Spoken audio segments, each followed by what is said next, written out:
This summer, war returned to Europe. Somebody's just fired one of the rebels and the situation is entirely chaotic. The West faces a new threat from an enemy from the past. Russia is responsible for the violence in eastern Ukraine. Thousands already dead. Ukrainians, Russians, and now Dutch, Malaysians, and British too. We ask all respective governments to bring to justice all these bastards who committed this international crime. The fear is, could this man start a wider conflict? Putin became a war president, and now he cannot backtrack. He cannot make peace. Tonight on Panorama, we confront Vladimir Putin. I'd like to ask you a question about the war, sir. I'm sorry, sir, the killings in the Ukraine, thousands are dead. Do you regret the killings in the Ukraine? No sooner than a ceasefire was declared, it broke down. It's the innocent who pay the price. So little Roman here is not even a day old, and he's only known war.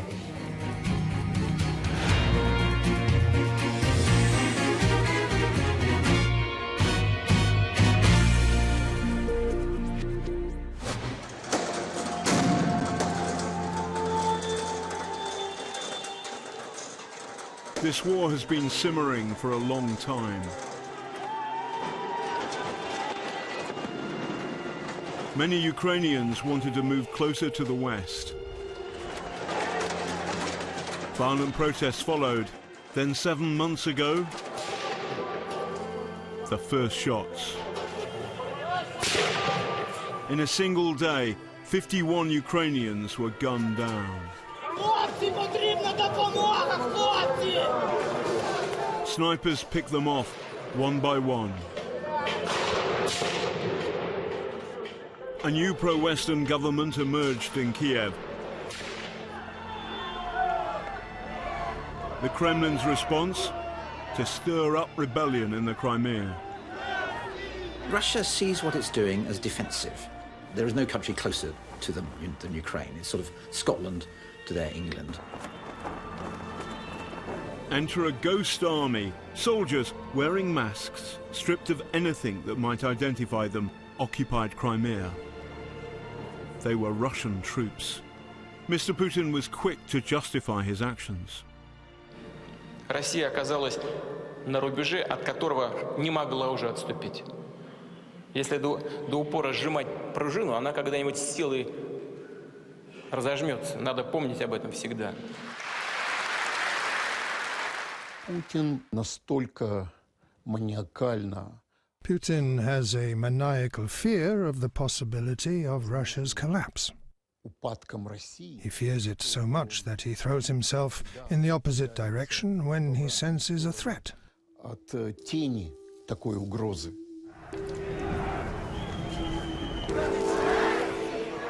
In Russian-speaking eastern Ukraine, many took to the streets, angry about Kiev's shift to the west. But the rebellion was faltering. Enter the Kremlin's ghost army. Первоначальный расчет тех, кто затеял войну, The original idea of those who started this war was that the people would rise up, but they didn't. приезжали ополченцы из России, кто-то. Volunteers came from Russia, and some local people took up arms to defend their homeland, but the numbers just weren't there. Свою землю, но необходимого количества людей не было. The ghost army kept the rebellion going. To date, the war has cost 3,000 lives. Welcome to Novorossiya, New Russia, an idea promoted by Vladimir Putin.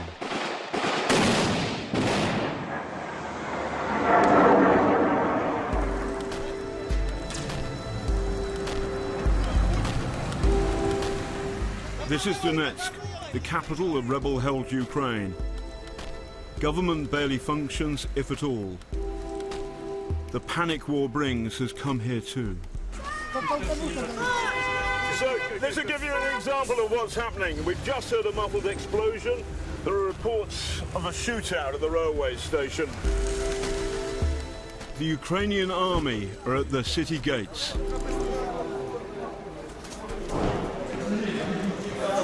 People take shelter in Donetsk railway station.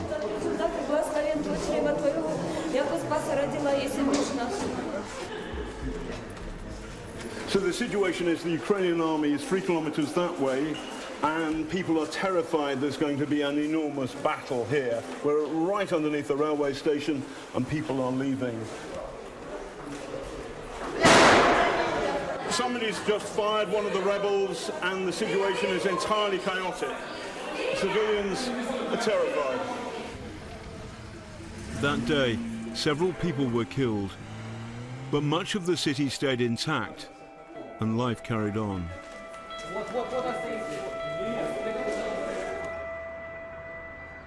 Later, the Ukrainian army targeted a rebel base in town, but they missed. Shrapnel hit the maternity hospital. We just heard a crump of artillery, distant, not that close.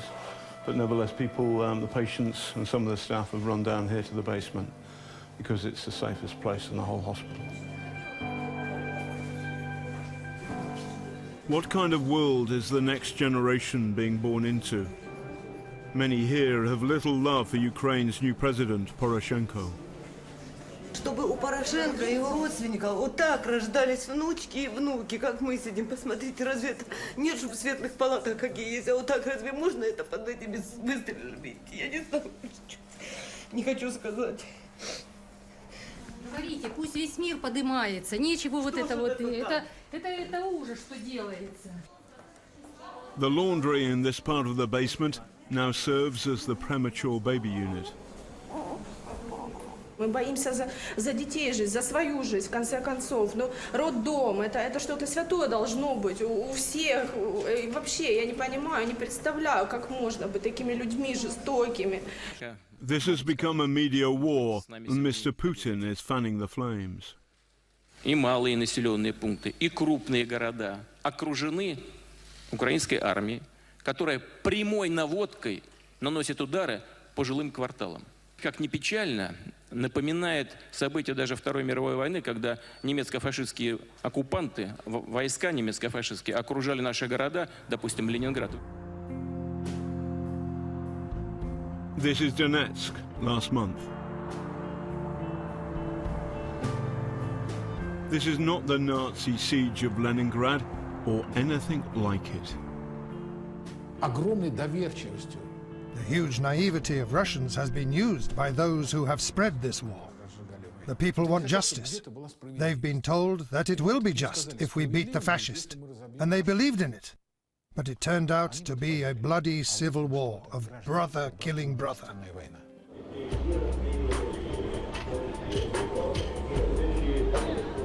Putin's war has been massively popular in Russia. Alexander Dugin, a nationalist who has the Kremlin's ear, explains why. The Russian population is in the majority inclined toward nationalism and toward empire, towards powerful Russia, and Putin could not ignore that. Putin has no possibility to go out from this game because he will immediately lose any support. One Russian opinion poll gave Putin an approval rating of 82%. On the ground in Ukraine, these chaps give him an even higher endorsement.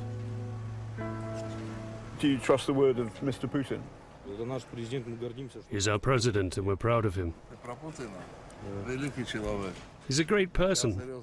I'm serious. I'm honestly ready to die for him. These rebels come from Stalin's neck of the woods. Do you think Stalin was a good guy? Stalin was a man. Putin is a bit smaller than Stalin, but he's okay. He has everything ahead of him.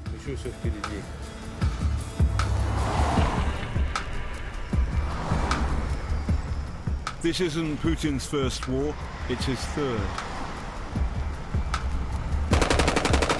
First there was Chechnya, then Georgia,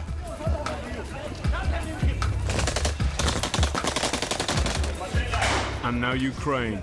Its new government is rubbing shoulders with the West. Another separation Russia cannot bear. The sun may be shining, but don't be fooled.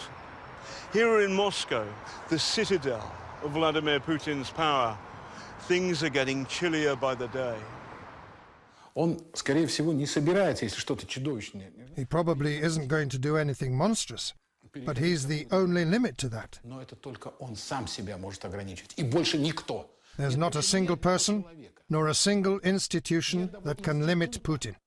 He's the commander-in-chief and the only limit. Gleb Pavlovsky used to be Putin's spin doctor. Now he fears Putin is spinning out of control. Putin is by nature a serious gambler. For a gambler, success is precisely where the greatest danger lies. This leads to more gambling. In the long run, the casino beats even the most experienced player.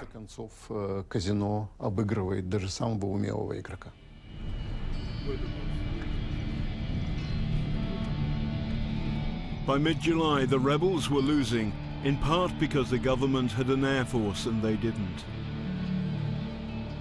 In Snezhnoye, Ukrainians targeted a rebel base, but the bombs fell on this apartment block. Did the Kremlin send a big anti-aircraft weapon across the border to even up the odds?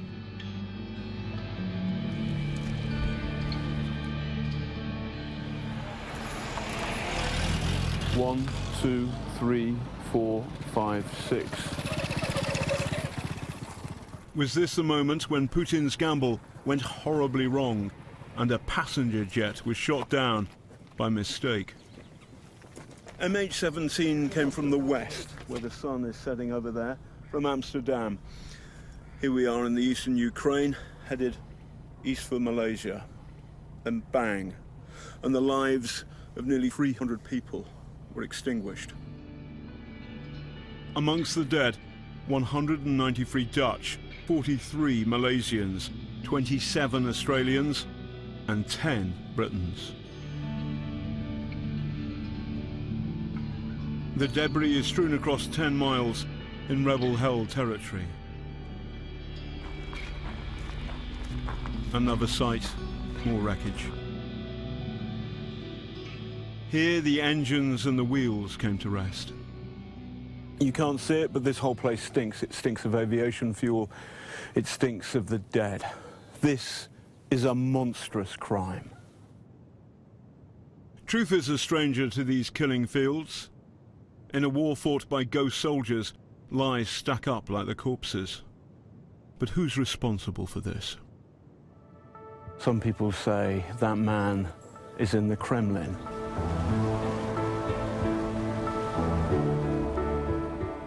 After the Boeing crashed, the Russians said it was shot down by a Ukrainian fighter jet. Here in Moscow, a Russian general briefs the world. Кроме того, российскими средствами контроля воздушной обстановки зафиксирован набор высоты самолетом украинских ВВС, предположительно Су-25, в направлении малазийского Боинга. So did a Ukrainian fighter shoot down MH17? What's left of the fuselage provides a major clue. They all show a large number of these small holes. That to me says blast fragmentation warhead. The fragments are designed to puncture the aircraft structure. It's like a shotgun, basically. A missile from a jet fighter would have blasted a big hole. This shrapnel damage points to a Soviet-designed missile launcher called a Buk.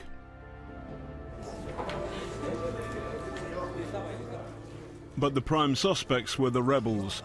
Alexander Borodai was their self-styled prime minister. Мы не имели ни технических возможностей сбить этот самолет. Мы не имели, самое главное, никакого мотива. Is this true? It matters because most Russians believe him. We set out to investigate exactly what happened to MH17, and that's not easy in a war zone.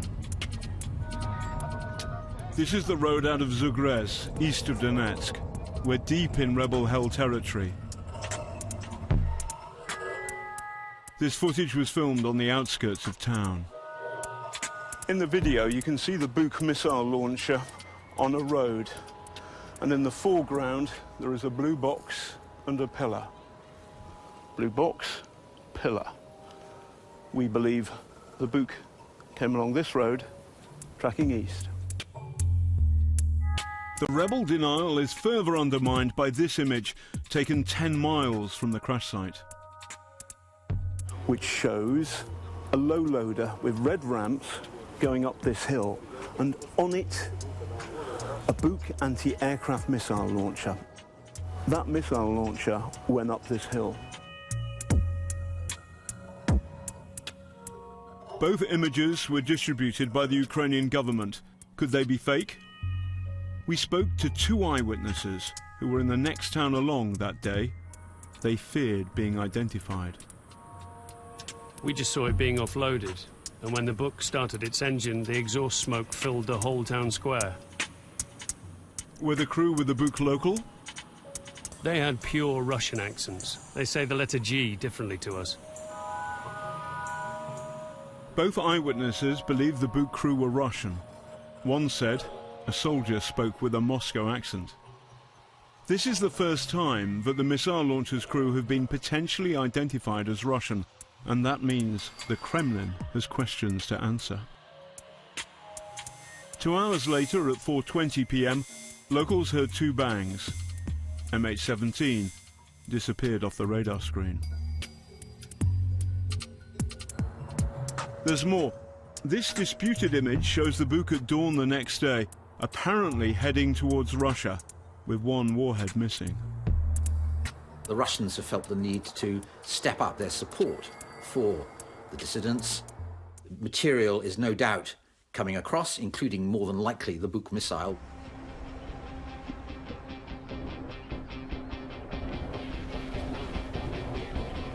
Ukrainian intelligence, their version of MI5, have their own theory.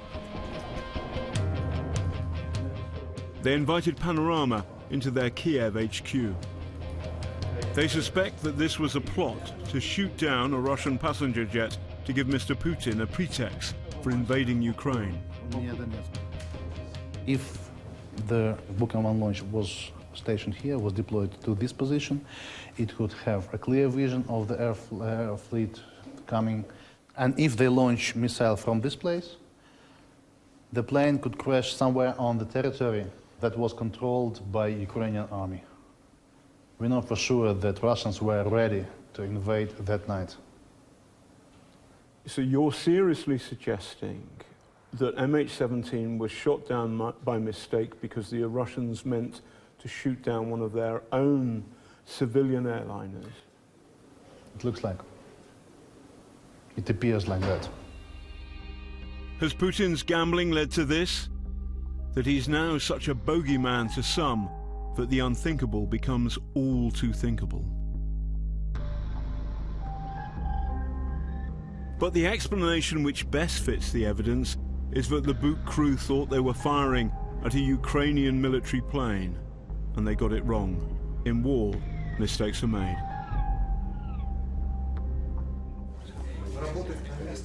What Putin did next was to reshuffle his cards. The leaders of the rebellion, Prime Minister Borodai and Defense Minister Strelkov, were sent home to Moscow. The new rebel leader, Alexander Zakharchenko, also echoes the party line. We have no capability to shoot down aircraft at such high altitude. None at all. So how did he explain photos of the Buk on rebel territory? That's a Buk, isn't it? If you are so knowledgeable about the Buk systems, then you will know better. Looking at this picture, I would say that this shows the back of a truck carrying some unknown equipment and a missile launcher. At last, an admission of sorts. Tomorrow, the Dutch Safety Board will announce its initial findings into the downing of MH17.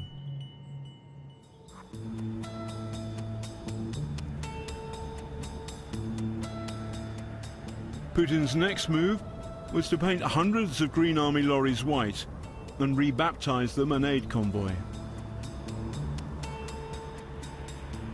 This so-called humanitarian convoy was, I think, a classic Kremlin stunt. It exemplifies the way in which Russia has mixed conventional military conflict with what one might call information warfare, with the confusing public relations stunts, which just distract Western attention, which muddle the story and make people think it's all very complicated. I'd rather not pay attention.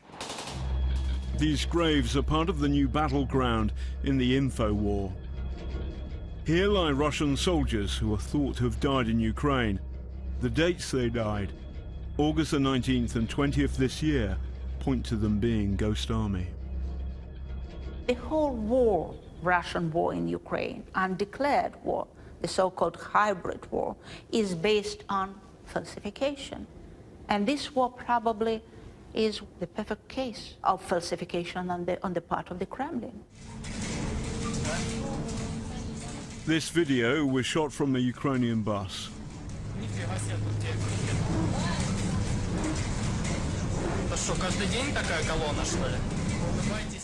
This armoured column was filmed, it seems, not far from the Russian border inside Ukraine.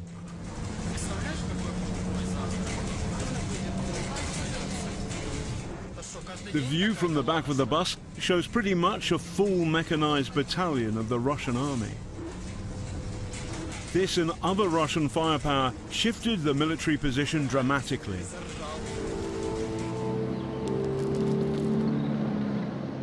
Late last month, Ukraine's army, which had been winning, was on the retreat.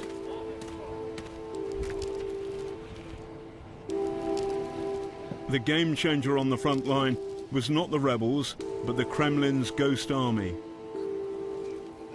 With Ukraine invaded, how would the West reply?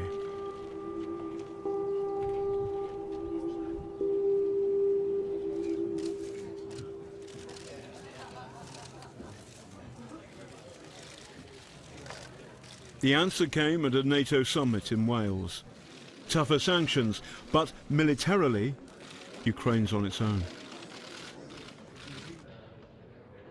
Mikhail Khodorkovsky is underwhelmed by the West's response. Once Russia's richest man, he crossed Mr. Putin and spent 10 years behind bars. The West has clearly demonstrated its weakness, and it is weak indeed. Putin knows that, and will keep on taking advantage of it. You must understand this. Can the West do anything substantial? It could if the Western political leaders were thinking more strategically. I don't think that will happen. It may look as if the gambler has outplayed a divided West at every turn. I think Putin has switched from chess to poker. The long-term aims are the same as they've always been, to kind of bust the West, to establish Russian sway and domination over the former empire, to try and divide Europe and America. But he's certainly raised the stakes. The West may have got fed up with Putin, but there are other points on the compass. The Kremlin roadshow has come to Yakutsk in Siberia, 6 time zones east from Moscow, to launch a multi-billion-pound gas deal with the Chinese. After the first round of Western sanctions started to bite, Putin announced a new pipeline to China. Russia is turning to the east. Китайские партнеры, у нас сегодня приятное, торжественное событие, что мы начинаем самый крупный строительный проект в мире. It's a signal to the West, but some people are still eager to do business with Russia, come what may.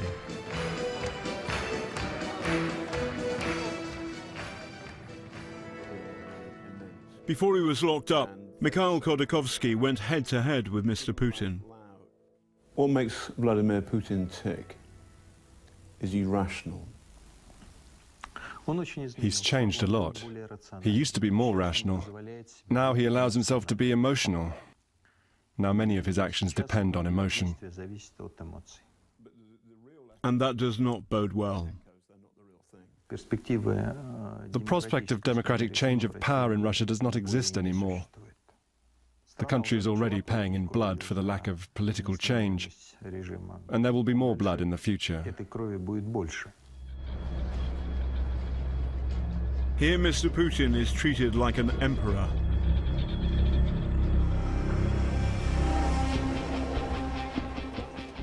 I wanted to challenge him about his absolute denial of involvement in the war. Mr. Putin, John Sweeney from the BBC. I'd like to ask you a question about the war, sir. I'm sorry, sir, the killings in the Ukraine, thousands of dead, Ukrainians, Russians, Malaysians, British, Dutch. So, sir, do you regret the killings in the Ukraine? Я вам сейчас отвечу. Я считаю, что главная причина в том, что сегодняшние киевские власти не хотят вести политического, содержательного диалога с Востоком своей страны. В этом заключается цель и смысл сегодняшних военных операций ополчения Юго-Востока. Они вызваны тем, что украинские регулярные части окружили крупные населенные пункты. I've been there. I've seen for my own eyes. И расстреливают жилые кварталы в прямой наводке. Mr. Putin knows how to spirit away a tough question. He is, after all, the general of the Ghost Army. Значит, и вот сейчас, на мой взгляд, начинается очень важный процесс прямых переговоров. But what are the Russians doing, sir? There's a question about what the Russians are doing, and in fact the plan. So, some answers there from Mr. Putin, but the central question is what the Russians are doing. No answer at all. 2 days later, on Mongolian TV, a rare show of emotion from the man with the poker face. The tune, the old Soviet anthem, which under him is once again Russia's. Mr. Putin has a romantic longing for the old Soviet Union, for Russian greatness. And that sets him on a collision course with the West. I don't think that Putin is going to give way. This is not for him an economic issue. And he's in any sense so heavily engaged now that to back off could easily be politically fatal for him, so he's not going to do it. The future, according to this former Kremlin insider, could be truly bleak. There are the famous words said by Gray. Lamps are going out all over Europe. We shall not see them lit again in our lifetime. Я не верю в путь обратно. I do not believe in a way back. I think we are at the beginning of a series of crises that will change the landscape of the world. Изменят метрику, демаркацию нашего мира. The landscape of Ukraine has already been torn by war. Russia's other neighbours are watching their borders and wondering if Mr. Putin will roll the dice again.